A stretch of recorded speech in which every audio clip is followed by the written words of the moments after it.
Hello students, कैसे हो आप सभी। स्वागत है आप सभी का वोल्केनो आईएएस के इस प्लेटफॉर्म पे।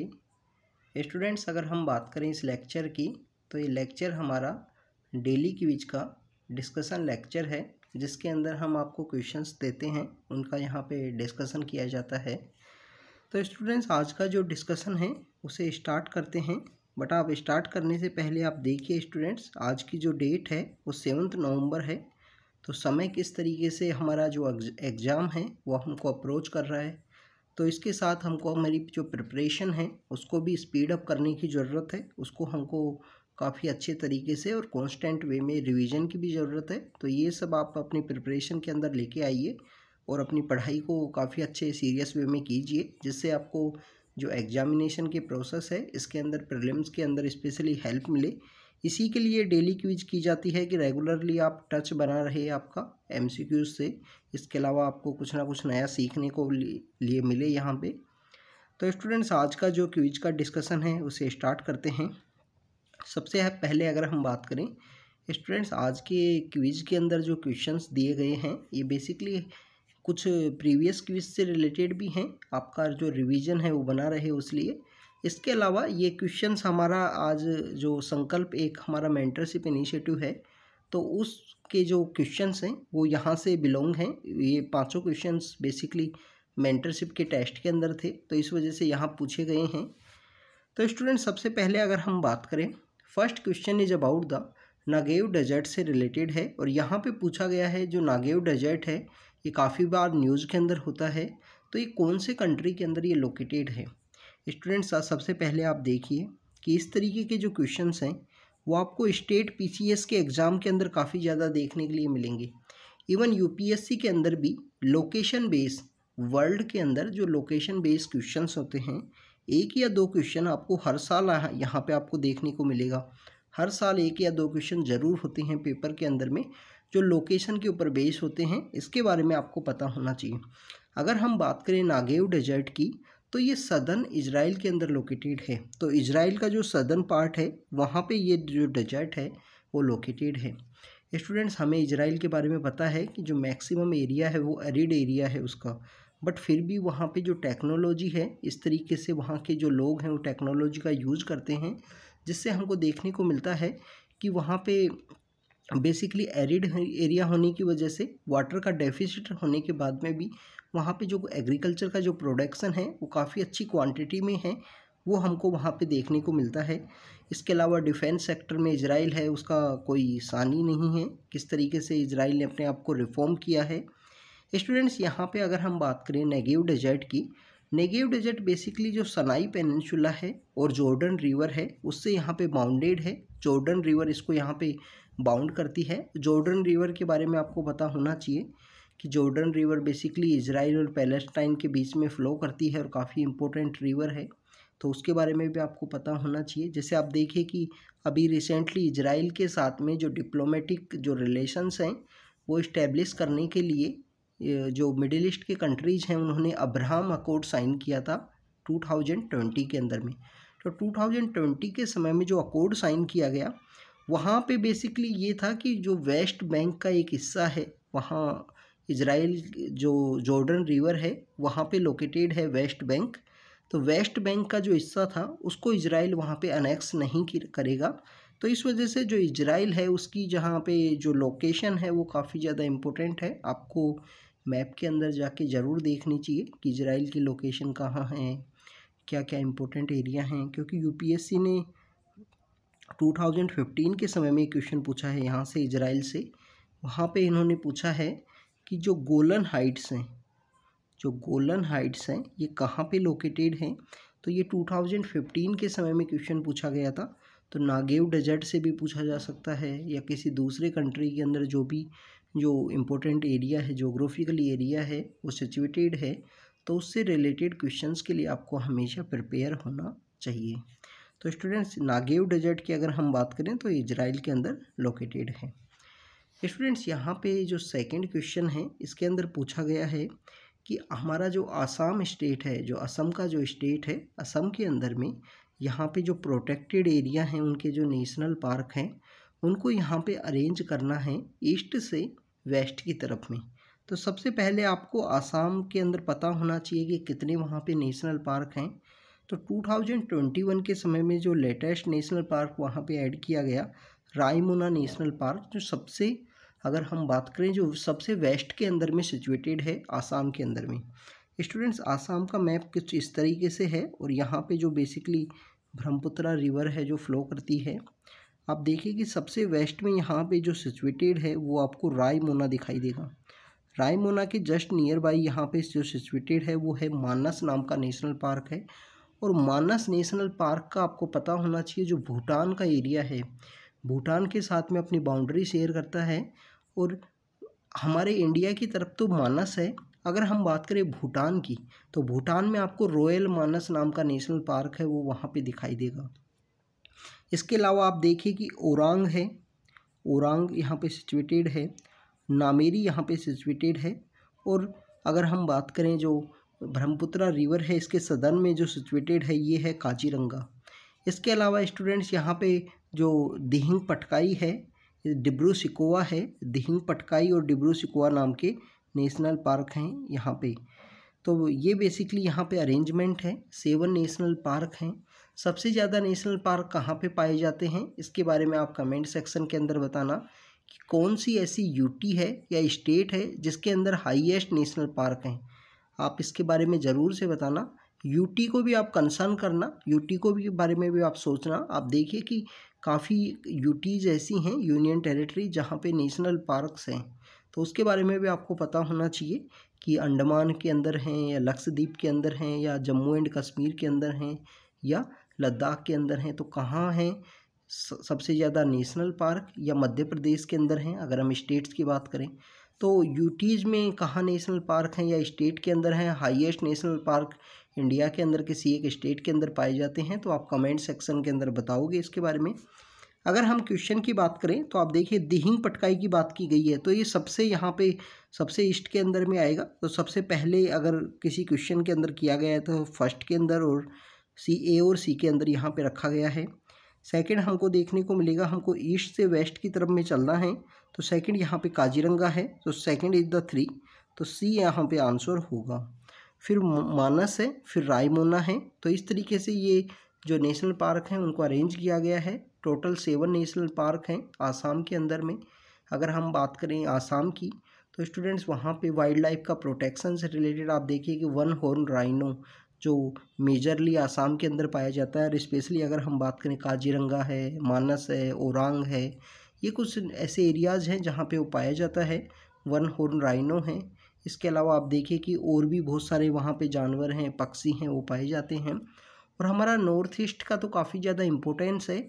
स्पेशल अगर हम बात करें माइग्रेटरी बर्ड्स की, अभी रिसेंटली हमने कुछ दिन पहले एक क्वेश्चन सोल्व किया था कि जो अमूर फाल्कन है, तो अमूर फाल्कन भी जो मंगोलिया और चाइना से जो माइग्रेट करके इंडिया में आता है, तो हमारे नॉर्थ ईस्ट के स्टेट्स में ही आता है। और स्टूडेंट्स वैसे भी इंडिया का जो प्रेजेंस है सेंट्रल एशियन फ्लाईवे के अंदर में आता है इंडिया का जो प्रेजेंस है, तो इस वजह से यहाँ पे माइग्रेटरी बर्ड्स काफ़ी ज़्यादा आते हैं। सेकंड अगर हम बात करें कि जो क्लाइमेटिक कंडीशन है, जो जोग्राफिकली कंडीशंस हैं, उसकी वजह से, क्योंकि जो सेंट्रल एशिया है, इसके अलावा अगर हम बात करें जो साइबेरिया का जो रीजन है, वहाँ पे जो ठंड है वो काफ़ी ज़्यादा हो जाती है। और इंडिया के अंदर जो नॉर्मल टेम्परेचर बना रहता है इवन द विंटर के समय में, इस वजह से काफ़ी ज़्यादा माइग्रेशन आपको देखने को मिलता है। चाहे आप हरियाणा के अंदर सुल्तानपुर की बात कर लीजिए, चाहे आप राजस्थान के अंदर जो सांबर लेक है, घना पक्षी विहार है, हर जगह आपको माइग्रेटरी बर्ड्स हैं वो दिखाई देंगे। तो स्टूडेंट्स ये हमारा आसाम में जो नेशनल पार्क्स हैं उनको यहाँ पे बेसिकली अरेंज करने से रिलेटेड था। ईस्ट से वेस्ट के लिए हमने अरेंज किया है। अगर हम बात करें थर्ड क्वेश्चन की, थर्ड क्वेश्चन यहाँ पे पूछा गया है global gender gap report. Global gender gap report से पूछा गया है और यहाँ पे बताया गया है कि इनमें से जो कुछ डायमेंशन बताए गए हैं कि इनमें से कौन सा डायमेंशन है जिसको यहाँ पे ग्लोबल जेंडर गैप रिपोर्ट है वो यहाँ पे नहीं फॉलो करती है, नहीं कवर करती है। तो सबसे पहले तो हमें ग्लोबल जेंडर गैप रिपोर्ट के बारे में पता होना चाहिए। तो स्टूडेंट्स ये जो रिपोर्ट है वर्ल्ड इकोनॉमिक फोरम के द्वारा निकाली जाती है और 2006 से कंटिन्यू ये रिपोर्ट निकाली जा रही है। 2006 से कंटिन्यू ये रिपोर्ट पब्लिश की जा रही है। अगर हम बात करें यहाँ पे 4 इनके इम्पोर्टेंट डायमेंशन हैं। पॉलिटिकली एम्पावरमेंट है, हेल्थ एंड सर्वाइवल है, एजुकेशन का अटेनमेंट है और इकोनॉमिक पार्टिसिपेशन एंड अपॉर्चुनिटी है। फॉरेस्ट कवर यहाँ पे नहीं है। फॉरेस्ट कवर आपको बेसिकली अगर हम बात करें स्टूडेंट्स, आपको देखने को मिलेगा फॉरेस्ट कवर को जो हमारा फाइनेंस कमीशन है उसका एक इम्पोर्टेंट इंडिकेटर के रूप में रखा गया है। जो फाइनेंस का जो डिवोल्यूशन है उसके अंदर स्टेट्स के अंदर में कि कौन से स्टेट के अंदर कितना फॉरेस्ट कवर है उसके हिसाब से जो कुछ उसका वेटेज रखा गया है। तो ये आपको जो फाइनेंस कमीशन के जो इम्पोर्टेंट वहाँ पे जो पैरामीटर हैं उनके बारे में भी आपको पता होना चाहिए। फाइनेंस कमीशन कॉन्स्टिट्यूशनल बॉडी है और बेसिकली जो मनी है उसका डिवोल्यूशन से रिलेटेड है। उसके बारे में आपको इम्पोर्टेंट कुछ आर्टिकल 280, 275 इस तरीके के जो आर्टिकल हैं ग्रांट इन एड, ये सब पता होनी चाहिए। तो यहाँ पे अगर हम बात करें, यहाँ पे जो 4 पैरामीटर हैं पॉलिटिकल एम्पावरमेंट कि यहाँ पे जो महिलाएं हैं वो कितनी पॉलिटिकल एम्पावर्ड हैं। जेंडर गैप बेसिकली क्या बताता है कि मेल एंड फीमेल के बीच में कितना यहाँ पे जेंडर है। पॉलिटिकल एम्पावरमेंट में अगर जेंडर हमारा जो गैप है जेंडर्स के बीच में वो काफ़ी ज़्यादा है तो यहाँ पे आपको अच्छी रैंकिंग नहीं दिखाई देगी। बेसिकली आप देखिए कि पॉलिटिकल एम्पावरमेंट में आपको इंडिया की जो रैंकिंग है वो सबसे हाईएस्ट अचीव की है। ओवरऑल अगर रैंकिंग की अगर हम बात करें students, global gender gap report में ओवरऑल इंडिया ने यहाँ पे 135 रैंक अचीव की है। लास्ट ईयर जो इंडिया की रैंक हुआ करती थी वो हुआ करती थी 140। तो 140 से इंडिया यहाँ पे इम्प्रूव किया है, 135 यहाँ पे रैंक यहाँ पे अचीव की है। इंडिया के अगर हम बात करें स्टूडेंट्स यहाँ पे पॉलिटिकल एम्पावरमेंट के अंदर में, तो इस जो यहाँ पे जो सब डायमेंशन है या सब इंडेक्स है इसके अंदर इंडिया की जो रैंक है वो हाईएस्ट है 48। इसके अलावा हेल्थ एंड सर्वाइवल के अंदर इंडिया की जो सिचुएशन है वो काफ़ी अच्छी नहीं है। आप देखिए कि 146 आपको देखने को मिलेगी, क्योंकि आप देखिए कि इंडिया के अंदर वुमेंस का बेसिकली इन चारों के बारे में हम बात करेंगे। एजुकेशन अटेनमेंट में अगर हम बात करें इंडिया की जो रैंकिंग है वो है 107। और अगर हम बात करें इकोनॉमिक अपॉर्चुनिटीज़ की बात करें या उनके अंदर जो पार्टिसिपेशन की बात करें तो वहाँ पे आपको जो इकोनॉमिक सेक्टर है वो एक डायमेंशन यहाँ पे नहीं लिखा हुआ। तो इकोनॉमिक अटेनमेंट एंड अपॉर्चुनिटी की बात करें तो वहाँ पे इंडिया की जो रैंकिंग है 143 है। अब अगर हम इन सभी डायमेंशन को देखें, आप देखिए कि पॉलिटिकली एम्पावरमेंट के अंदर इंडिया की रैंक 48 है, उसके बिहाइंड में क्या रीजन हो सकता है। तो आप देखिए कि पॉलिटिकली एम्पावर में हम ऐसे कैसे मान सकते हैं कि जो महिलाओं की जो संख्या है वो इक्वल टू मैन है। बट यहाँ पे आपको देखना होगा स्टूडेंट्स, थर्ड टायर के अंदर में जो पंचायती राज के इलेक्शन होते हैं, म्यूनसिपालिटीज़ के इलेक्शन होते हैं, अर्बन लोकल बॉडीज़ के अंदर में, तो वहाँ पे जो कुछ सीट्स हैं, चाहे वो चेयरमैन की सीट हो या मेयर की सीट हो, या अगर हम जो बोलते हैं जो वार्ड मेंबर जो बनते हैं या पंच जो बनते हैं इन्हें पंचायत समिति, तो वहाँ पे रिजर्वेशन है 33% रिजर्वेशन है वहाँ पे महिलाओं को। तो रिजर्वेशन होने की वजह से आपको ऑन पेपर जो वुमेन्स है उनकी संख्या पॉलिटिकल एम्पावरमेंट में काफ़ी अच्छी दिखेगी। इस वजह से जो इंडिया की जो रैंकिंग है यहाँ पे 48 इंडिया इस यहाँ पे जो सब इंडेक्स के अंदर रैंकिंग अचीव की है। क्योंकि आप देखिए अगर हम बात करें संसद की, अगर हम बात करें पार्लियामेंट की, तो हमारे जो रिसेंटली जो जनरल इलेक्शन हुए थे 2019 के अंदर में, तो वहाँ पे टोटल हमारी 78 महिलाएं जो एमपी हैं वो चुन के आई थी पार्लियामेंट के अंदर में। तो टोटल 78 महिलाएं चुन के आई हैं। अभी इन्होंने अपनी एक कॉन्फ्रेंस भी की है, त्रिवेंद्रपुरम डिक्लेरेशन लॉन्च किया है कि वुमेन रिजर्वेशन बिल जो पेंडिंग है उसको पास किया जाए या वुमेन्स की जो संख्या है उसको यहाँ पे इम्प्रूव किया जाए। अभी रिसेंटली आप देखिए कि उत्तर प्रदेश के इलेक्शन हुए थे और वहाँ पे एक पॉलिटिकल पार्टी ने प्रॉमिस किया था कि कुछ जो सीटें हैं नियरली 30% या 50% के आसपास, वो सीट्स वो यहाँ पे जो टिकट है वो महिलाओं को ही देंगी, वुमेन्स को ही वो टिकट दिया जाएगा। तो काफ़ी अच्छा इनिशिएटिव था। वुमेन्स का इक्वल पार्टिसिपेशन पॉलिसी मेकिंग में होगा। अगर यहाँ पे अगर हम बात करें कि पॉलिटिक्स के अंदर उनको पार्टिसिपेशन मिलेगा, वहाँ पे अपॉर्चुनिटी मिलेगी। तो हेल्थ एंड सर्वाइवल के अंदर इंडिया की जो रैंक है वह 146 है। अब आप देखिए कि हेल्थ एंड सर्वाइवल के अंदर जो इंडिया की जो रैंक है 146 के बिहाइंड में क्या रीज़न है। वुमेन्स को यहाँ पे इंडिया के अंदर एक तो अंडरवेट सबसे बड़ी समस्या है, सबसे बड़ी प्रॉब्लम है। दूसरा एनीमिया की दिक्कत, और भी काफ़ी सारी प्रॉब्लम्स है। इसी के लिए गवर्नमेंट के द्वारा जननी सुरक्षा योजना हो या काफ़ी सारी जो स्कीम्स हैं वो लॉन्च की गई हैं। महिलाओं के एम्पावरमेंट के लिए। एजुकेशन अटेनमेंट्स में आपको जो रैंकिंग है लिटिल बिट 107 के आसपास दिखाई देती है, बट वहाँ पे कुछ प्रॉब्लम इस तरीके की हैं कि जो हायर सेकेंडरी स्कूल्स के बाद में जो ड्रॉप आउट रेट, स्कूल्स में टॉयलेट्स का ना होना काफ़ी, या स्कूल्स का जो लोकेशन है या जोग्राफिकल जो डिस्टेंस है वो काफ़ी ज़्यादा होना, तो ये काफ़ी कुछ रीजन्स हैं जो रोल प्ले करते हैं एजुकेशन सेक्टर में वुमेन्स का प्रेजेंस कम होने की वजह से। इसके अलावा अगर हम फोर्थ डायमेंशन की बात करें, इकोनॉमिक जो पार्टिसिपेशन एंड अपॉर्चुनिटी है, इकोनॉमिक पार्टिसिपेशन एंड अपॉर्चुनिटी में आप स्टूडेंट देखिए कि सबसे पहले तो आप जो लेबर फोर्स के अंदर वुमेन्स का पार्टिसिपेशन इक्वल नहीं है। सेकंड, यहाँ पे बिहाइंड में रीजन बात करें वर्किंग कंडीशन की, हेल्दी वर्किंग कंडीशन नहीं है। मैटरनिटी बेनिफिट जो फॉर्मल सेक्टर के अंदर अभी रिसेंटली जिनको इम्प्रूव किया गया है कुछ साल से, तो वो यहाँ पे फॉर्मल सेक्टर के अंदर है। इनफॉर्मल सेक्टर्स के अंदर मैटरनिटी बेनिफिट बेसिकली नहीं प्रोवाइड किया जाता है प्राइवेट सेक्टर्स के द्वारा, काफ़ी सारे ऐसे इंस्टीट्यूशंस होते हैं। तो ये काफ़ी कुछ हमको यहाँ पे देखने को मिलता है इन फैक्टर्स के बिहाइंड में।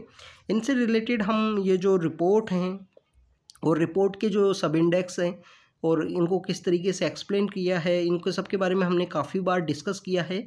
मेंस की जब क्लासें हुई थी वहाँ भी हमने बताया था इन सब के बारे में, तो ये सब आपको पता होना चाहिए। तो ओनली जो फॉरेस्ट कवर है वो यहाँ पे नहीं कवर है, तो इस वजह से जो आंसर होगा वो ये होगा बी आंसर, जिसको ग्लोबल जेंडर गैप के अंदर नहीं रखा गया है। स्टूडेंट्स, इंडिया की रैंक 135 यहाँ पे अचीव की है ग्लोबल जेंडर गैप रिपोर्ट में। 135 इंडिया ने रैंक तो इम्प्रूव की है, बट अगर हमारे जो नाइबर कंट्री हैं उनके साथ में हम कंपेयर करें तो इंडिया की रैंक काफ़ी अच्छी नहीं है। इंडिया को यहाँ सभी सेक्टर्स में वर्क करने की ज़रूरत है जेंडर गैप को यहाँ पे रिड्यूस करने के लिए। अगर हम बात करें स्टूडेंट्स नेक्स्ट क्वेश्चन की, next question is about the mission शक्ति। अब मिशन शक्ति से रिलेटेड है और यहाँ पे पूछा गया है कि मिशन शक्ति से रिलेटेड इंडिया ने अभी रिसेंटली एक ऑपरेशन कंडक्ट किया, ये किस चीज़ से रिलेटेड था।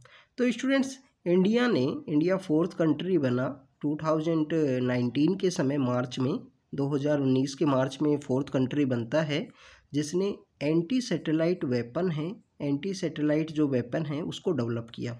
एंटी सैटेलाइट वेपन को जो डेवलप किया गया जो मिशन था एसैट, बेसिकली एंटी सैटेलाइट जो मिशन है वेपन है उसको डेवलप किया। जो मिशन था उसका नाम था मिशन शक्ति। तो एक बेसिकली एंटी सैटेलाइट जो वेपन है वो यहाँ पे डीआरडीओ, इसके अलावा जो इसरो है उनके द्वारा डेवलप किया गया था। एपीजे अब्दुल कलाम आइलैंड है उड़ीसा के अंदर, वहाँ से इसको लॉन्च किया गया। और जो अगर हमारी कोई सैटेलाइट के ऊपर अटैक करता है तो वहाँ ये बेसिकली सैटेलाइट के प्रोटेक्शन से रिलेटेड वेपन है। यहाँ पे स्टूडेंट्स आपको पता होना चाहिए, first country United state of America था, यूएसए फर्स्ट कंट्री बनता है। सेकंड कंट्री अगर हम बात करें यूएसएसआर है। इसके अलावा थर्ड कंट्री है चाइना, और फोर्थ कंट्री जो हमें इंडिया ने यहाँ पे अचीव किया है एंटी सैटेलाइट जो बेसिकली वेपन है वो अपना डेवलप किया है मिशन शक्ति से रिलेटेड। यहाँ पे कुछ एक दो पॉइंट हैं वो आपको पता होना चाहिए। सबसे पहले एक पॉइंट है आउटर स्पेस ट्रीटी 1967 के समय में, 1967 के समय में एक ट्रीटी है जिसको सभी कंट्रीज़ ने साइन किया, कुछ मेजर कंट्रीज़ ने साइन किया उस समय में, कि आउटर स्पेस ट्रीटी।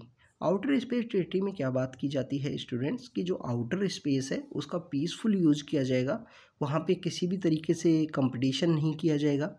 आप देखिए कि हमारे जो वर्ल्ड वॉर 1 है या वर्ल्ड वॉर 2 है वहाँ पे डिफेंस का कंपटीशन देखने को मिला था कि बहुत सारी कंट्रीज डिफेंस के लिए कंपटीशन कर रहे थे, नए नए उनको डिफेंस के इक्विपमेंट्स का डेवलप कर रहे थे, और वो यहाँ पे नहीं करना था। इसीलिए वजह से outer space treaty basically launch की गई 1967 के समय में, और वहाँ बताया गया कि जो आउटर स्पेस है उसका पीसफुल यूज करना है।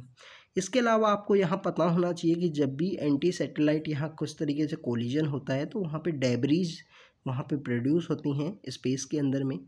उन डेब्रीज से रिलेटेड एक सिंड्रोम है, कैसलर सिंड्रोम जिसे बोलते हैं, तो उसके बारे में भी आपको पता होना चाहिए एंटी सैटेलाइट से रिलेटेड।